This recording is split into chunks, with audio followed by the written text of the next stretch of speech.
Boa noite, que bom que você voltou, continua acompanhando a gente aqui no programa Cristão de Cuidado Familiar. E a gente deseja que esse programa, de fato, esteja ajudando você, tanto a ter informações que vão contribuir para o seu próprio autocuidado e também para o cuidado que você presta para a pessoa que você ama. E hoje a gente vai estar abrindo o Novembro Azul. As pessoas têm muito preconceito com relação a isso, mas a saúde do homem ela é tão importante quanto todas as outras. Mas os homens têm muita dificuldade, às vezes, de procurar ajuda e assistência e cuidados médicos.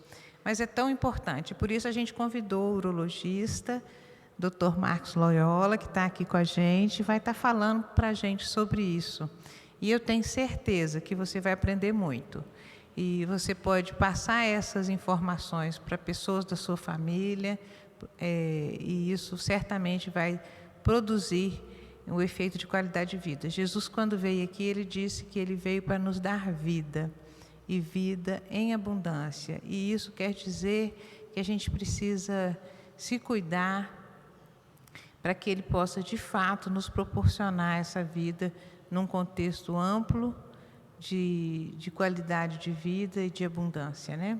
Então, a gente vai estar ouvindo. Mas antes, eu queria que a gente orasse, agradecendo a Deus pela vida de você que nos assiste e do Dr. Marcos, que abriu um espaço lá na agenda dele para vir falar para a gente, para dividir com a gente um pouco do seu muito conhecimento. Então, vamos orar. Pai, nós queremos agradecer, Pai, porque temos visto a sua mão poderosa. O Senhor tem colocado profissionais com tanta qualificação aqui que têm se apresentado dispostos a nos abençoar nesse programa e, com isso, produzindo, divulgando conhecimento para que as pessoas possam, de fato, viver uma vida em abundância, com maior qualidade. Pedimos que o Senhor abençoe a vida do Dr. Marcos, a sua família, que eles estejam sendo guardados e protegidos por Ti. Nós queremos agradecer pela vida e disponibilidade deles de estar aqui servindo, assim como a todos que nos assistem. É isso que pedimos em nome de Jesus. Amém. Então, doutor Marcos, o senhor fique à vontade, pode nos apresentar aí. Olá, igreja. Para mim é um privilégio, né, a gente poder compartilhar algo do nosso dia a dia, embora essa oportunidade ela é uma continuidade daquilo que a igreja tem proporcionado, né, que é cuidar de vidas e cuidar da vida no seu holisticamente, né, não só do corpo, mas da alma e do espírito. E meu nome é Marcos, para quem não me conhece, eu sou urologista e eu faço parte de uma especialidade dentro da qual, né, das que às vezes existe alguns certos preconceitos, né? Na verdade, ela engloba os aspectos, por exemplo, da urologia, que geralmente você pode observar os preconceitos com relação à sexualidade, né? Ela envolve também a oncologia, que é o tema que nós vamos abordar aqui nesse momento, e também a parte da psiquiatria, por mais que a gente pense que nós vamos falar mais a questão de próstata, na verdade aqui envolve alguns aspectos que está relacionado em muito mais do que isso, né? Que é a saúde como um todo. Aqui eu queria apresentar essa questão desse esboço aqui, que embora nós estejamos falando do movimento Novembro Azul, a gente envolve todos os aspectos da família, do homem, da mulher, da comunidade, né, na sua saúde como um todo. Isso acaba repercutindo também para a comunidade, para a parte hospitalar e também na questão do governo, que nós vamos ver que tudo isso envolve nós todos, né?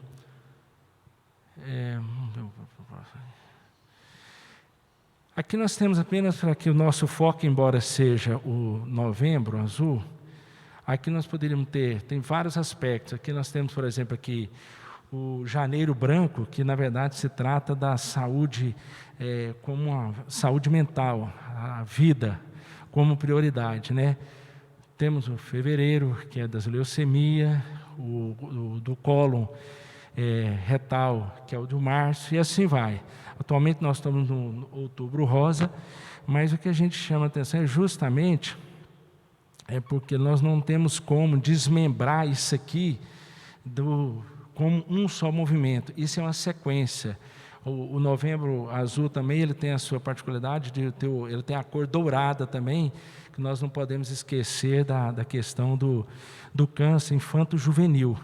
Então, tudo isso aqui, nós temos que estar bem focado nisso aí.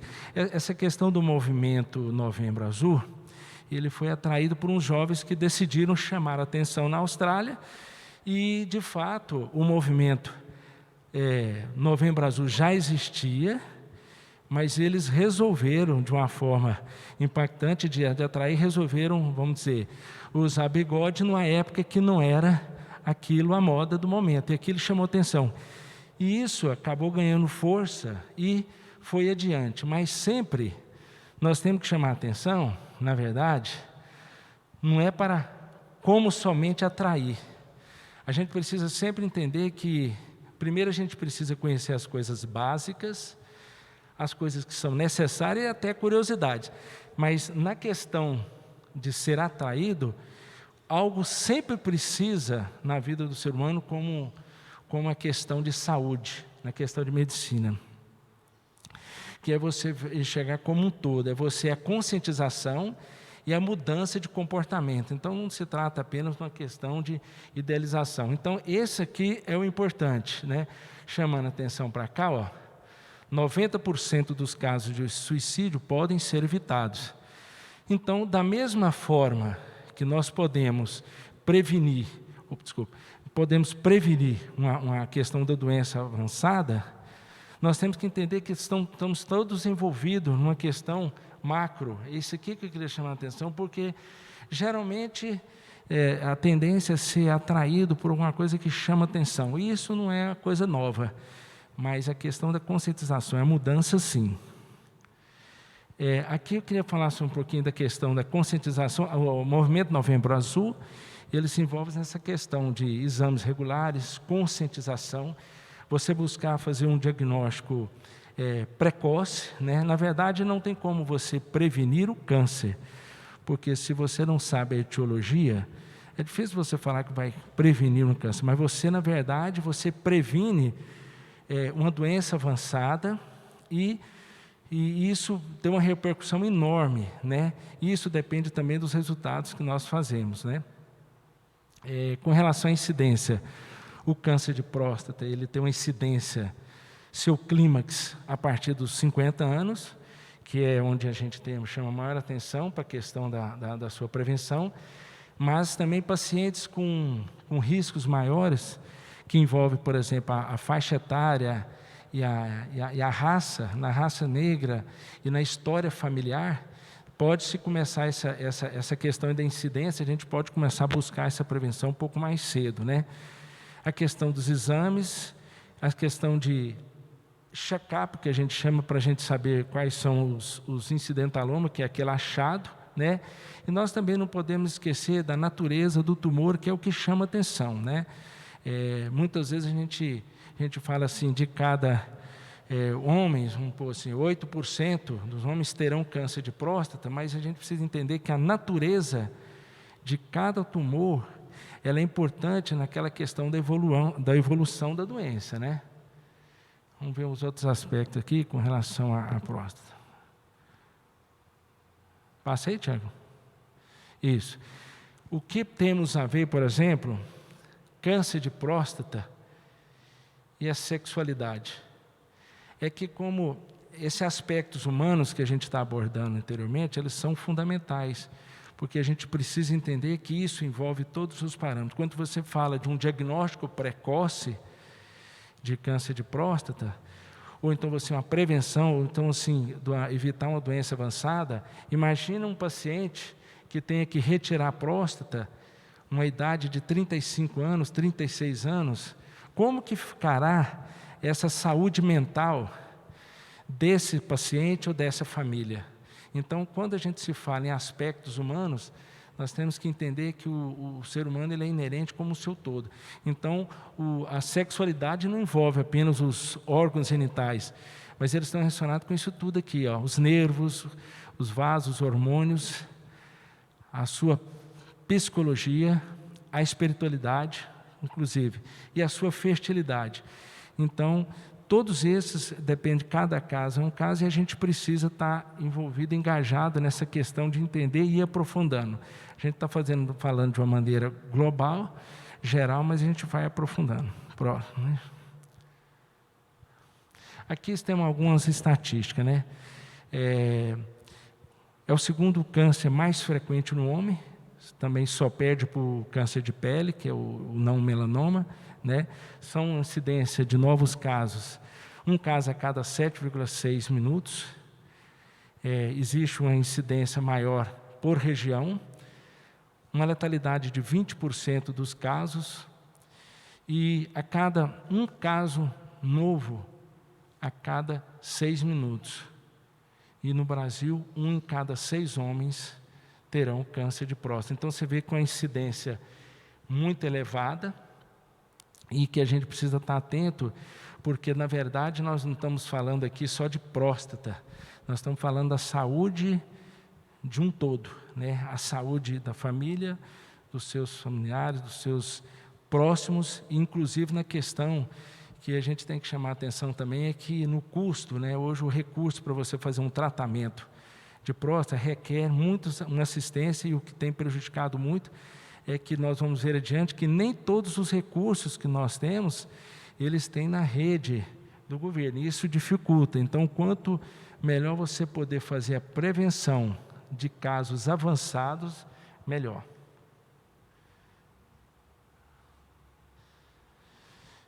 Aqui, para a gente ter uma noção, a anatomia da próstata, que é uma anatomia estrotada, precisa a gente ter uma questão da uretra prostática. Isso aqui é fundamental a gente entender. A próstata tem uma glândula de mais ou menos 20 gramas, né, tamanho de uma amêndoa, em que dentro dessa uretra passa o canal urinário e chega até a bexiga. E muito interessante é que no interior da próstata nós podemos entender que ela pode ter um crescimento benigno ou maligno, e isso geralmente, quando isso acontece, ele causa obstrução do canal da próstata, dificultando o ato miccional. Então aqui tudo isso está envolvido na questão do tratamento da próstata. Geralmente o câncer de próstata ele não manifesta nenhum sintomas clínicos na sua fase inicial, isso dificulta, né? Quando apresenta alguns sintomas clínicos, ele já está na fase mais adiantada, e isso é muito prejudicial, porque quando o paciente sente alguma coisa, 95% dos casos já estão numa fase mais adiantada na próstata. Próximo. Aqui nós temos algumas repercussões com relação à uretra e ao tratamento da próstata, né? Nós vamos ver mais adiante que é interessante saber por que um paciente, além de operar da próstata, ele pode ter a sua urina solta, pode ter repercussão na sua vida do dia a dia. Então, nós temos que trazer essa questão do câncer de próstata, essa questão do movimento Novembro Azul, nós temos que trazer ele de uma forma mais pragmática, mais prática, para o nosso dia a dia, porque ele envolve todo um contexto. Você vê assim, aqui, por exemplo, nós temos essas repercussões aqui, a incontinência urinária, que ela pode ser de graus diferentes e de morbidades diferentes também, né? Nós temos a questão da estenose da uretra, que é o estreitamento da uretra, né? Depois que você faz um tratamento da próstata, você pode ter um estreitamento desse canal e isso repercutir na vida do dia a dia do paciente. A ejaculação retrógrada, né, que é a falta da ejaculação, da eliminação do sêmen. A disfunção erétil, que é um grande fator complicador para os pacientes que já têm aquela dificuldade de entender o processo evolutivo e o tratamento da próstata, né, do câncer de próstata. E isso também pode repercutir na questão do transtorno psíquico para o paciente. Então, todos esses fatores estão envolvidos na questão do tratamento da próstata, né? Aqui a gente pode perceber que dentro da próstata passa o canal urinário, como também o do sêmen. Então, no homem, o canal urinário ele serve tanto para a parte geniturinária como para a parte de fertilidade. Então, qualquer complicador que você tiver nesses pacientes, você vai poder estar atingindo não só a parte urinária, como a parte de fertilidade dele também. Aqui nós temos a questão da próstata e o sêmen. 60% das vesículas seminais, né, 60% do volume do sêmen são produzidos pelas vesículas seminais, né, 25% a 30% pela próstata e demais outros por glândulas acessórias na região pélvica. Isso traz de suma importância na questão do estadiamento do câncer da próstata. Ao fazer o diagnóstico do câncer de próstata, é interessante a gente saber se houve uma disseminação extraprostática desse tumor, se ele passou além da próstata, se ele também atingiu as vesículas seminais ou os canais deferentes. Isso de uma maneira bem ampla para poder entender, assim, é numa fase em que se o tumor já passou da próstata, já existe um comprometimento para esse tratamento, o que isso já dificulta bastante na questão do prognóstico, né? Aqui nós temos a questão do toque retal. O toque retal por si, somente, ele pode fazer o diagnóstico de até 20%, só no toque de até 20% a 25% dos casos de câncer de próstata, né? O toque, ele é uma questão ainda hoje de um tabu, né? Existe ainda uma certa resistência para isso. Eu acho que isso aí é uma coisa que, por mais que seja já decantado, já foi falado, é importante ressaltar, né? O PSA, que é uma enzima produzida, uma proteína produzida especificamente na próstata, mas ela não é câncer específico. O PSA é o nosso marcador, um dos marcadores tumorais que nós temos para fazer esse rastreamento, né? A ultrassom também, que tem uma acurácia de 85% a 95% para poder fazer o diagnóstico de câncer de próstata, para você localizar. E você tem outros parâmetros aqui, você tem a densidade do PSA. A densidade do PSA é quando você pega o PSA do sangue e divide ele pelo volume da próstata e vai dar um valor referencial. Quando acima de 0,15 é sugestivo de câncer. Quando está abaixo de 0,15 é mais para alteração benigna. Nós temos também a velocidade do PSA, né? A gente sabe que o grama do câncer de próstata produz muito mais PSA do que quando ele é benigno, ou seja, 1 grama de câncer ele produz 4 vezes mais do que num tecido benigno, né? Então, aqui nós temos o aspecto do toque retal, que interessante que sempre tem aquele questionamento: devo fazer o toque ou não? Nenhum exame por si só ele é suficiente para fazer o rastreamento. Então, nós precisamos pegar toque retal, exames laboratoriais, né, o PSA, as enzimas. E hoje em dia nós podemos citar mais também, que já temos a tomografia e a ressonância multiparamétrica da próstata. Então, a gente pode perceber que o toque por si, ele não pode alcançar toda a dimensão da anatomia da próstata. Ele só pega a parte posterior e periférica da próstata. Então, não tem como somente o toque ser como exame único, e nem o vice-versa. Também só exames de sangue não é o suficiente para isso aí, né? Aqui nós temos que, geralmente, o enfoque do câncer de próstata é nos pacientes acima de 50 anos, mas muito dependendo dos fatores de risco, ele pode atingir uma faixa etária menor que isso. Olha só, a andropausa, que o nome que o pessoal conhece, mas isso aqui, os leigos, mas isso aqui é a deficiência androgênica do envelhecimento masculino, né? Esse fator de risco aumenta com a idade e atinge 20% dos homens acima dos 40 anos, né? E tem essas clínicas que a gente vai mencionar, né? Diminuição da força muscular, diminuição da resistência física, né? No seu trabalho, no seu dia a dia, diminuição da libido, diminuição de ereções noturnas, disfunções eréteis em graus variáveis. Isso aí é outro complicador que, além de você fazer, a gente vai ver que o tratamento para se combater o câncer de próstata é justamente a gente inibir a produção da testosterona.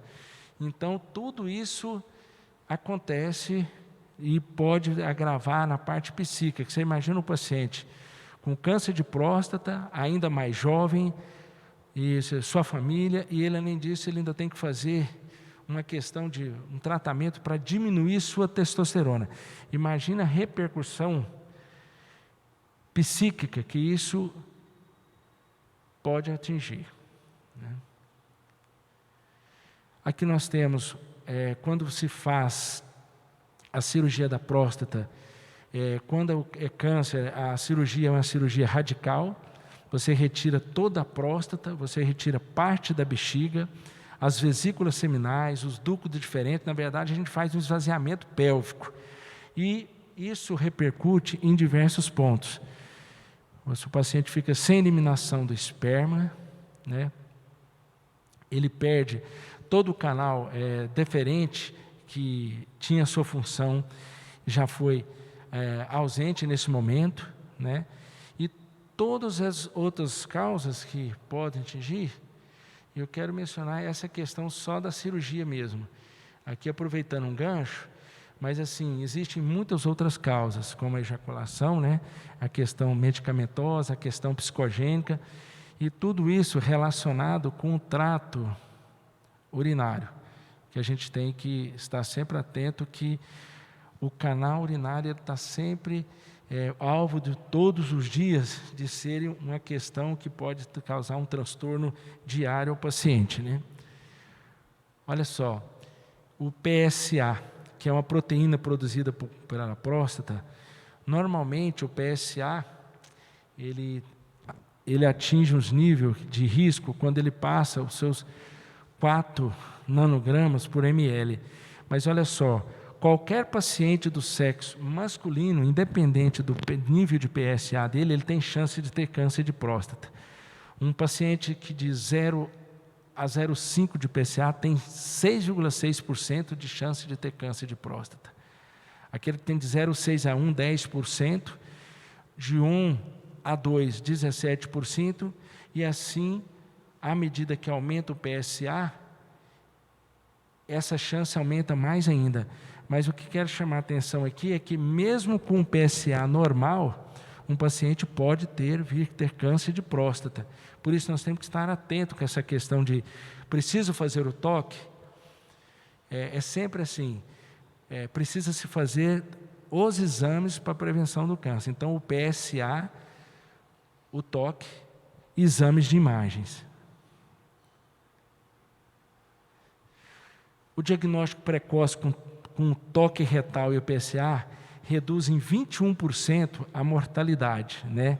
Nos casos, como eu disse atrás, no início praticamente não se tem nenhum tipo de sintomas, quando as chances de cura são enormes, né? Ou seja, o paciente às vezes espera ver se ele vai sentir dor, se ele vai sentir urgência miccional, se ele vai ter eliminação de sangue. Não. No início da doença, o quadro é assintomático. E com a presença dos sintomas, né, 95% dos casos já estarão mais avançados, com pouca chance de cura, né? E o toque retal e o PSA anualmente a partir dos 50 anos de idade, para a população é o que se preconiza, né, que é o clima, exceto quando o paciente tem algum fator de risco, que tipo obesidade, sedentarismo, raça negra, e também o principal é a questão familiar, né? Aqui nós temos aqui sempre chamando a atenção dessa questão da sexualidade que caminha junto com a questão do câncer de próstata, né? Sempre existe aquela questão que a gente tem que estar atento com a saúde mental, porque a gente está sempre procurando o tratamento, mas às vezes não queremos cuidar, né? Porque o cuidado ele vai além do tratamento. Então, geralmente, querem-se buscar a cura direta, mas não imagina a repercussão psicológica da parceira, da família, da questão aqui, aqui são várias causas, mas aqui nós temos a questão da cirurgia, né? E o fator psicológico. Então, quando se fala em movimento Novembro Azul, sempre temos que estar atentos na questão da saúde do paciente, da família como um todo, da repercussão disso que isso causa no seu dia a dia. E a sexualidade, ela é um fator preponderante nessa questão, porque ela interfere tanto antes, que é quando você tem um preconceito de fazer o toque retal, como depois, como após um tratamento, em que o paciente tem sua função erétil comprometida e para ele atingir, para ele alcançar um tratamento eficaz, ele vai ter que ter um tratamento psicológico disso também. Quais os fatores de risco que são para câncer de próstata? Olha só.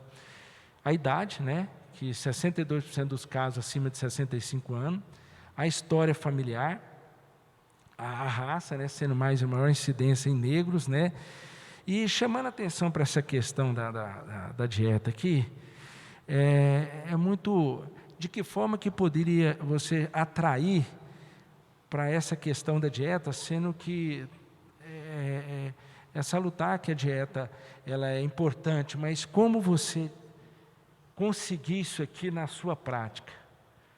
Como conseguir isso aqui, né?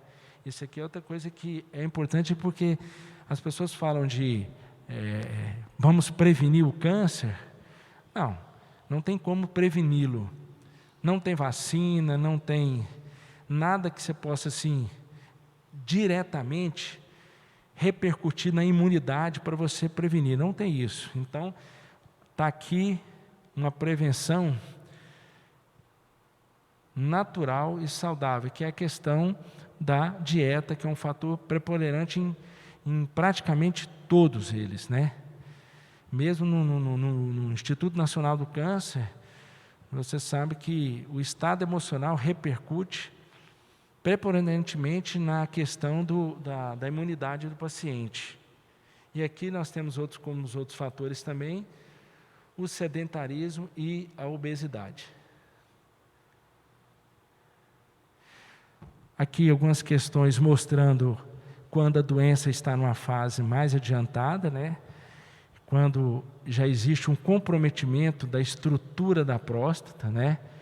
Quando a doença está além da próstata, isso é um agravante, tanto para o prognóstico, como para a questão de custo, tanto para a questão de recursos, isso aqui ele agrava, né?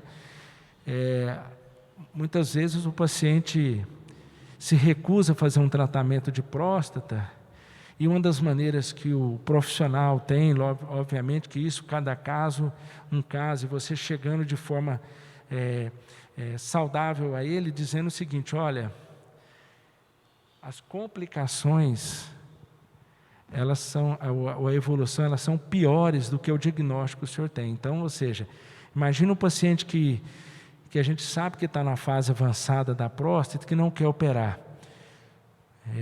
A gente precisa esclarecer para ele que depois que o câncer sai da próstata, ele pode atingir o reto, pode atingir a bexiga, e isso vai trazer uma repercussão na saúde dele de forma assustadora às vezes, porque às vezes ele tem que fazer colostomia, às vezes o tumor que atingiu a bexiga, ele vai ter que retirar a bexiga. Isso, uma coisa que estava repercutindo ruim, ele piora mais ainda nessa questão da saúde do homem, né? Aqui são algumas complicações, né? Quando se faz uma cirurgia de próstata, seja ela maligna ou seja ela para cirurgia de próstata, né? Aqui a gente tem que chamar atenção aqui para a questão do estreitamento do canal da uretra, que é a estenose de uretra, né? Que nós falamos mais adiante. Isso é uma coisa temível, né? No pós-operatório. Nós temos também a questão da incontinência urinária, que está presente em 3% dos casos de pacientes que operam, não é tão frequente, mas aqui isso, quando acontece, é uma repercussão importante para a vida da saúde e da saúde mental dele. E também existe também os casos que a gente pode ter disfunção vesical, que compromete também no pós-operatório. Então são coisas assim genéricas, mas importantes. Cada detalhe desse que é mencionado precisa ser percebido como um fator, muitas vezes, preventivo, para que haja uma sensibilidade melhor, para que haja uma aceitação para o tratamento, né? Aqui nós temos algumas causas da elevações de PSA, não é só câncer de próstata que eleva o PSA, né? Nós temos a questão da biópsia prostática, né? A biópsia prostática, por sua vez, é um método invasivo, né? Que geralmente já tem algumas alterações para poder ter sua indicação, dentre elas a principal, que é a elevação do PSA, e geralmente se repete, inclusive, o PSA antes de indicar a biópsia, né? Mas a biópsia é um método invasivo que é a que fecha o diagnóstico de câncer de próstata, né? A ejaculação é outro fator que aumenta o PSA, atividades físicas também, o toque prostático pode levar o PSA, tratamentos cirúrgicos da próstata, né? A retenção urinária também é uma causa, e a prostatite, que é um processo inflamatório da próstata, que também acontece, né? Aqui nós podemos ver a questão de um tumor de próstata que ainda está localizado, embora seja extenso, ele está localizado na bexiga, que é a questão da prevenção da doença avançada é exatamente isso, é nós conseguirmos chegar numa fase em que o tumor ainda está delimitado na próstata e não invadindo, às vezes, os órgãos vizinhos, né? Seja eles as vesículas seminais, seja eles a questão do reto ou da bexiga. E a gente pode ver aqui que existe uma aproximação muito grande desses órgãos e que isso vai trazer uma mudança na questão do tratamento, na questão da estratégia terapêutica. A grande vantagem de você ter o tratamento de uma doença localizada é que as chances de cura são elevadíssimas quando está localizada. Aqui, para a gente expor de uma maneira mais anatômica, a relação que existe direto com a parte da fertilidade, que é a parte das vesículas seminais, né? A bexiga, o reto e toda a uretra prostática, ela é retirada na cirurgia. Eu vou mostrar mais adiante. Não há como você fazer um tratamento radical, né, numa doença que tem um prognóstico muitas vezes agressivo, dependendo da fase, você vai ter que realmente ir além da retirada convencional, né? Aqui nós temos um dos métodos diagnósticos, que é a ultrassonografia, né, que tem sua eficácia de 85%, 90%, 95%, em que você, através desse método, você pode detectar a presença de nódulos, né, nesse tumor. Aqui a gente pode perceber que tem um nódulo vascularizado, né, e é justamente quando se tem um nódulo em que você procura ele para poder fazer o diagnóstico. Hoje existem exames mais específicos, mais detalhados para se pesquisar a presença de micronódulos na próstata. Hoje a ressonância é um método de eleição, é o exame ouro, né, que a gente chama para poder estar pesquisando esses micronódulos na próstata. Aqui nós queremos esclarecer o seguinte, que quando um homem tem uma próstata benigna, não significa que posteriormente ele não tenha que fazer um acompanhamento da sua saúde prostática. Aqui nós temos um método de tratamento da próstata, em que você retira fragmentos da próstata, né, através de um aparelho de ressecção. Isso é feito no centro cirúrgico, com todo o ato anestésico, mas chamando a atenção que, embora esse método seja para tratamento de próstata benigna, às vezes a biópsia não conseguiu atingir, e esse fragmento pode evidenciar alguma presença de neoplasia maligna da próstata. Então, depois que o homem opera de cirurgia benigna da próstata, ele tem que continuar fazendo a sua prevenção? Sim, exatamente por essas questões, né? Aqui, mostrando também uma particularidade, que quando a próstata é maligna, a gente retira toda a próstata, bexiga e tampo da vesícula seminais, os ductos deferentes. Quando ela é benigna, o método é apenas fazer uma canalização, uma tubulização na próstata para que a pessoa volte a urinar normalmente, né? E isso aqui é feito através do canal uretral, mas às vezes também faz da forma aberta convencional. Aqui nós temos a questão de uma próstata benigna, essa aqui, em que foi operada e você retirou toda a parte que estava crescida, mas se fosse um câncer de próstata, não sairia somente a próstata, como estamos vendo aqui. Teria que ter parte da bexiga, vesículas seminais, ductos deferentes, enfim, uma cirurgia radical.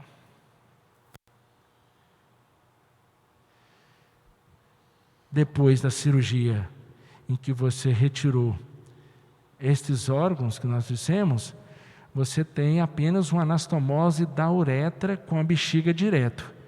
Por isso que alguns pacientes, dependendo do quadro clínico, dependendo de alguns fatores, tipos obesidade, tipos diabetes, doenças neurológicas e doenças metabólicas também, ele poderá ter incontinência urinária, não somente em detrimento à questão cirúrgica, não, mas em questão às comorbidades que eles apresentam.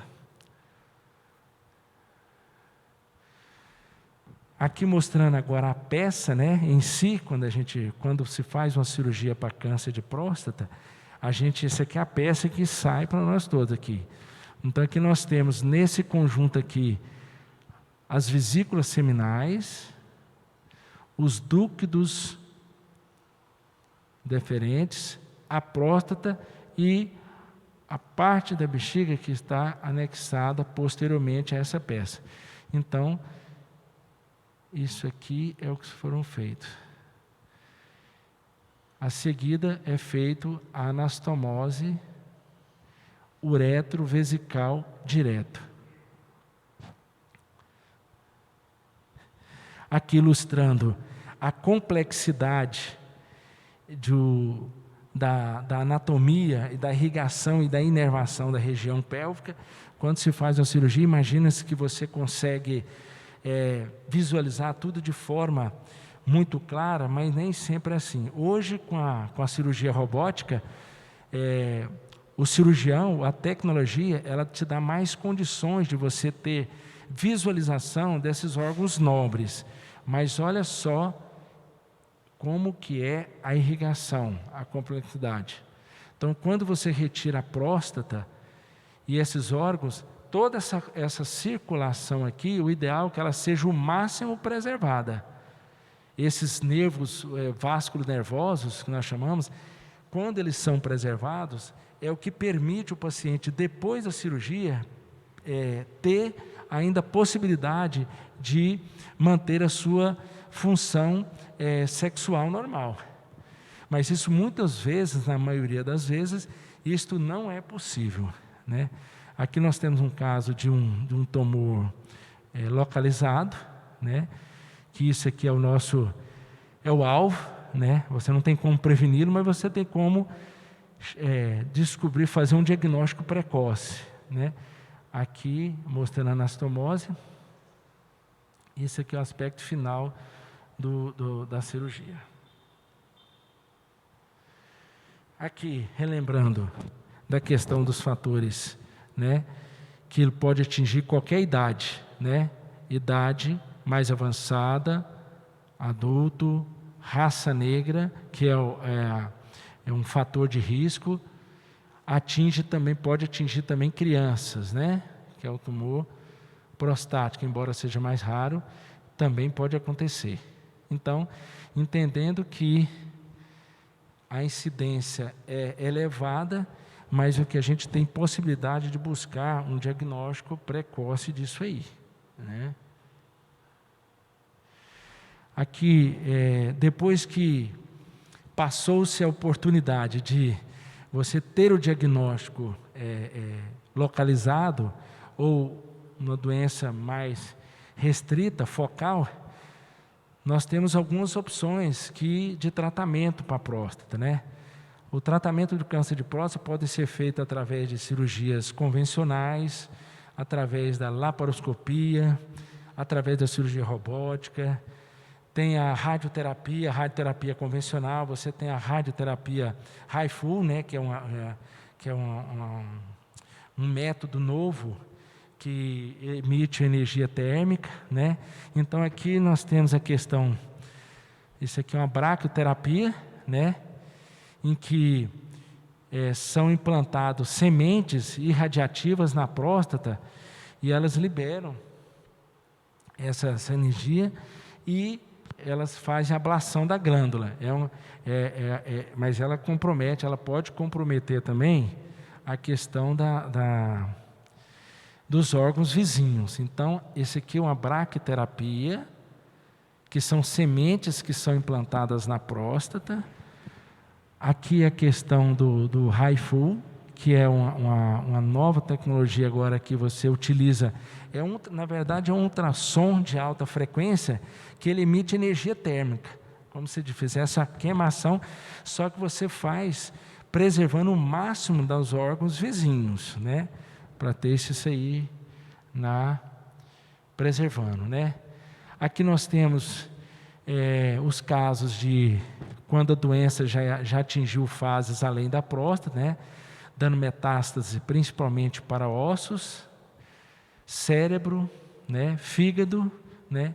E isso que é o que chama a nossa atenção para que a gente fale assim, olha, um tratamento nessa fase aqui, ele terá uma repercussão enorme, não somente para o paciente, como para os familiares, como custo hospitalar, pela dificuldade do paciente, que às vezes não tem recurso de chegar num tratamento desse. Por isso que seria interessante a gente cada vez mais estar atento e ter a percepção da oportunidade de se fazer um diagnóstico numa fase mais precoce, né? Aqui nós temos outra fase adiantada, que você tem a questão do câncer atingindo o fígado, uma fase adiantada, né? Essa aqui é outra fase adiantada, enquanto o paciente é muito idoso, em que você tem que fazer um bloqueio, né, hormonal. Interessante que antigamente se fazia um bloqueio hormonal, que é o que a gente chama-se de orquiectomia, uma castração, e hoje se faz um tratamento, um bloqueio hormonal através de medicamentos, né? E você vai ter como objetivo disso de poder inibir o crescimento, o desenvolvimento do tumor, né? Então, aqui nós temos a função da testosterona, né? Que é o desenvolvimento dos órgãos genitais, a masculinização, né? As funções sexuais e também a questão do humor, né? Na questão do bem-estar, né? Ali nós mencionamos o tipo de cirurgias convencionais, né? Que são a laparoscopia, a prostatectomia, a robótica, né? A radioterapia, a hormonioterapia, a químio e as terapias focais, que são a crioablação e o HIFU, né? Essa aqui é uma tecnologia que já nos Estados Unidos, praticamente nos congressos americanos, 90% das cirurgias já são feitas agora por robô, né? Goiás nós não temos nenhuma máquina dessa, nenhum robô desse ainda, né? Brasília já existem 4 robôs, né? Ou seja, então já tem uma questão de um alcance que isso vai repercutir com o tempo, né? Mas ainda não temos e, infelizmente, a rede pública ela não tem como dar esses recursos para o paciente, por causa do custo operacional desse tratamento, né?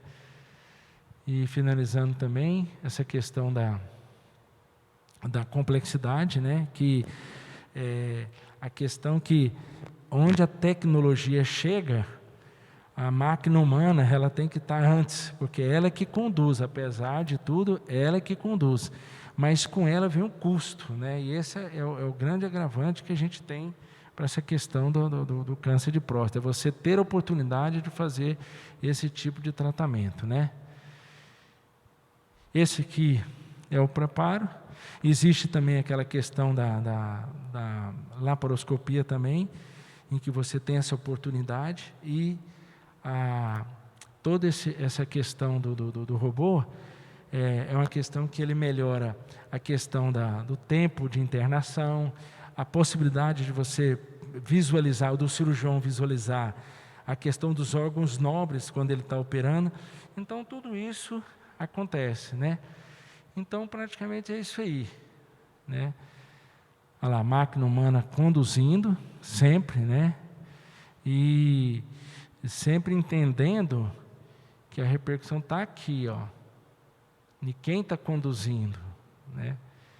Isso aqui demanda custo, demanda tempo, experiências, para que você também consiga ter uma eficácia nessa questão do tratamento, né? E, basicamente, se tiver algumas questões para a gente discutir, mas a intenção principal é somar com o que já foi falado, com o que já foi mencionado na questão da saúde, seja do idoso, na questão da atividade física. A igreja já proporcionou aqui palestra com relação à atividade física, parte da cardiologia, da saúde mental. Então, a questão que eu vejo é que nós precisamos cada vez mais tentar essa questão da conscientização, que é uma mudança, né, de comportamento de você. A campanha, ela não é para ser lembrada no mês de novembro, né? Ela é uma questão, a principal questão aqui, ela não é para chamar a atenção que nós estamos no outubro e mês que vem, não é isso. É saber o que ela proporciona para você, para mim, para nós, para as mulheres também, casadas, família, o que ela repercutirá daqui para frente. Porque quando nós temos a oportunidade, como médico, no caso, por exemplo, de ver o que passa uma família quando está num tratamento que poderia ter sido evitado, esse é um momento muito precioso para nós. É muito precioso, né? A gente sabe que Deus está no controle de todas as coisas, sabe todas as coisas, mas para isso a ciência não é contra a espiritualidade, muito pelo contrário. Deus deu os recursos para nós. Então, essa questão do diagnóstico precoce de próstata é uma coisa assim, muito palpável para nós no dia a dia, né? E eu acho que isso é que deve valer a pena a gente estar sempre buscando, como igreja, como um todo, sempre ver a saúde mental como um todo, porque é ela que vai nos conduzir. Há uma possibilidade muito interessante de que o psiquismo ele te impeça de ir adiante. Essa é a questão, e nós precisamos cada dia mais tentar vencer essa barreira nisso aí. E que eu acho maravilhoso, né? Essa foto desse doutorzinho aí vai ser assim, tem a mensagem, a gente sempre fala o seguinte, que o mesmo Deus da paz vos santifique em tudo, e o vosso espírito, alma e corpo sejam conservados íntegros e irrepreensíveis na vinda do nosso Senhor Jesus Cristo, né? Amém. E que a neurociência cognitiva, os desafios não param, e que nós vamos continuar buscando essa melhoria, mas uma coisa depende de nós, é a sensibilidade de poder ter esse alcance, de entender que nós não podemos estar desmembrando isso aqui em nós, isso aqui é um todo na nossa vida, né? É isso aí, menino, obrigado, e espero poder ter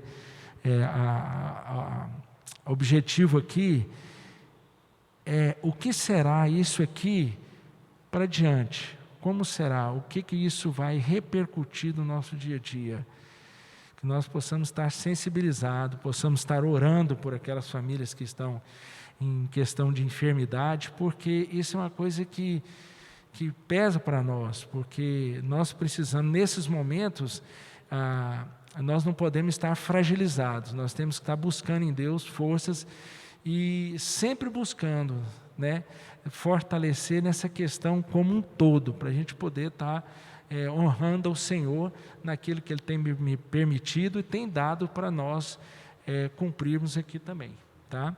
Muito obrigado.